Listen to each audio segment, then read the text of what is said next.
Merhaba, ben Muhammed Al, Bebek Divan Executive Şefim. Merhaba, ben Gülfem İnce, Divan Bebek Brasserie'de tatlı şefiyim. Çıtır baklava yufkası içinde Dana kebabı. dana kebabı. Evet. Yanında da siyez bulguru pilavı yapacağız. Evet. Aslında bunu kağıt kebabı olarak yapıyorlar. Evet. Kağıt kebabı. Ama diye dedik geçiyor. biz böyle bir değişiklik yapalım. Baklava yufkasına senin tatlıların çıtır çıtır olsun. Evet.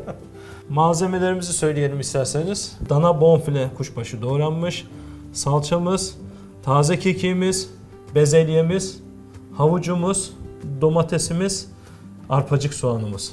Baharatlar olarak da pul biberimiz, karabiberimiz, kekimiz, tuzumuz, ayrıca yağ ve kuru soğan dekor için. Başlamadan önce şu soğanda şöyle ikiye böldükten sonra, enlemesini ikiye böldükten sonra biraz oynattıktan sonra şöyle içini çıkartabiliriz diye düşündüm. Bir kase elde edebiliriz. Daha doğal Çanak gibi. Evet, içerisine de pilavımızı koyabiliriz. Siyez bulgur pilavı koyabiliriz değil mi? Evet, ne güzel oldu. Güzel olur. Çanak Yenilebilir gibi. kase. Evet. İlk önce bunu yapalım istersen başlamadan önce. Biraz yağımızı döktüm. Evet, bunları Bunu sadece tavada böyle çeviriyoruz değil mi usta? Ol yağı varsa, fritöz varsa fritözde de yapılabilir. Çok pişirmeyeceğiz. Sadece bir öldüreceğiz böyle. Hepten böyle kendini salmayacak ama.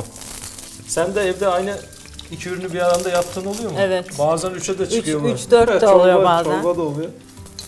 Bunları alalım. Şöyle koyalım. Bunlardan güzel bir dekor yaparız. Evet. Etimizi ilk önce bir atalım, bir mühürleyelim önde. Evet. Çok güzel.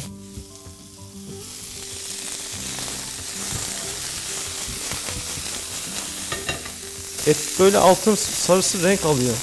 Et altın sarısı renk aldığında taze olduğunu gösterir bize. Evet. Ama bunu da yapabilmek için kızgın bir tava kullanmamız gerekiyor. Arpacık soğanlarımızı da ilave edelim. Bak etimiz hiç suyunu salmadı. Evet. Mühürlemeyi güzel yaptık. Soğanın karamelize tadı da ete işleyecek. Evet, bezelyemizi ilave edelim. Havucumuzu ilave edelim. Domates salçamızı da koyalım. En son domatesimizi ilave ederiz. Çok güzel koktu. Evet. Salçayı da alıyorum. Sen taze kekiğe de domatesini eklediğimizde gör.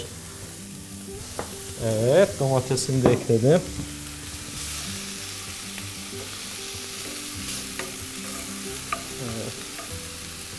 Evet, azıcık da su ekleyelim. Kısık ateşe alalım. Bu yeter. Tamam. Çok güzel. Şimdi özdeşleşsin, tadı bütünleşsin. Yavaş yavaş tabii ki. çeksin. Kısık ateşe aldık. En kısık ateşe aldık. Çok güzel.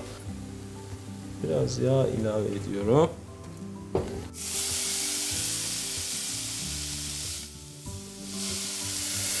Normal pirinç pilavı gibi mi yapıyoruz usta bunda? Evet.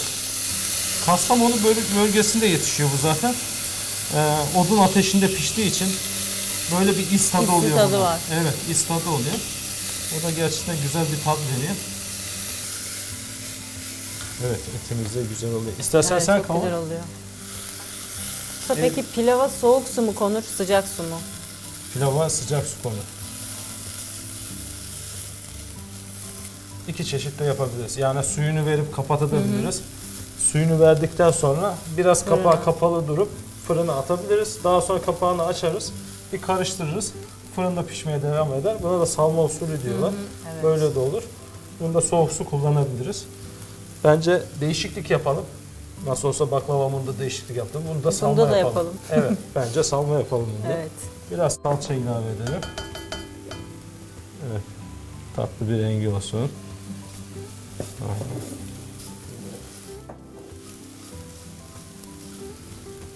Sen at tuzunu.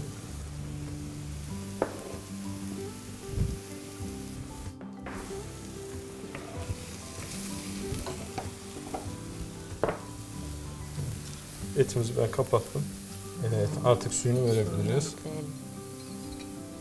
Şimdi bunun suyunu koyup fırına mı atıyoruz Evet. usta? Salmada sıcak suyun çok önemi yok. Biraz daha böyle sert bir bulgur olduğu için biraz daha geç pişiyor. Geç piştikçe suyu daha fazla alıyor. Fırınımıza atalım bunu. Tamam. Dökümler de çok güzel oluyor. Evet Gülfem Usta, pilavı da verdik, artık Evet, sarmaya artık başlayalım. sarmaya Etimiz hazır, etimiz de başlayabiliriz. soğudu. Yufkamızı üzeri nemli bir bezle kapatmamız lazım. Yoksa çok hızlı bir şekilde Evet, kuruyabilir. kuruyor. Ondan da işte iyi sonuçlar almayabiliriz. Şöyle. Gülfem Usta bunu yağladı çünkü çıtır olması için. Evet. Aralarında, çünkü yağlamadığımız zaman daha kuru oluyor böyle. Hem Tereyağı güzel bir sürünce daha çıtır hem çıtır böyle oluyorsa. rengini güzel yapıyor. Biraz susuz koyacağız. Suyunu biraz süzüyoruz. Orta Yumuşatmasın diye hamuru değil mi usta? Evet. Fazla da tutmayalım. Evet. Böyle saralım. Ne kağıt gibi oldu. Evet. Evet. Tamam. Bunu bir alt üst edeceğiz. Biraz Mesela- pişecek, sonra tekrar çevireceğiz değil mi Evet, usta? evet. Tamam. Evet, çok sıcak. Evet. Dikkat ediyoruz, yanmıyoruz. Evet. Gayet güzel bak, tane tane oldu. Evet. Kağıt kebaplarımızı bir çevirmemiz daha iyi olur değil mi? Evet. İki tarafı da kızarmış Altı da olur, alt pişsin tarafı iyice. da kızarmış olur.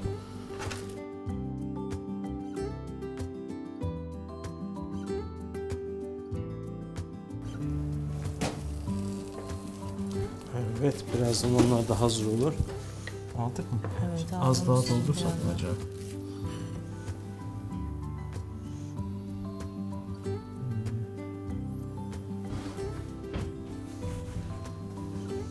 Şöyle yenilebilir çiçeğimiz var. Bundan böyle bir dekor yapabiliriz. Wow. Pişmiş galiba usta. Evet. Şöyle. İlave ediyorum. Üzerine de şöyle Mikrofrizlerden.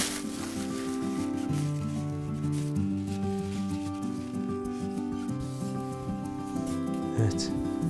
Evet. Gayet güzel oldu.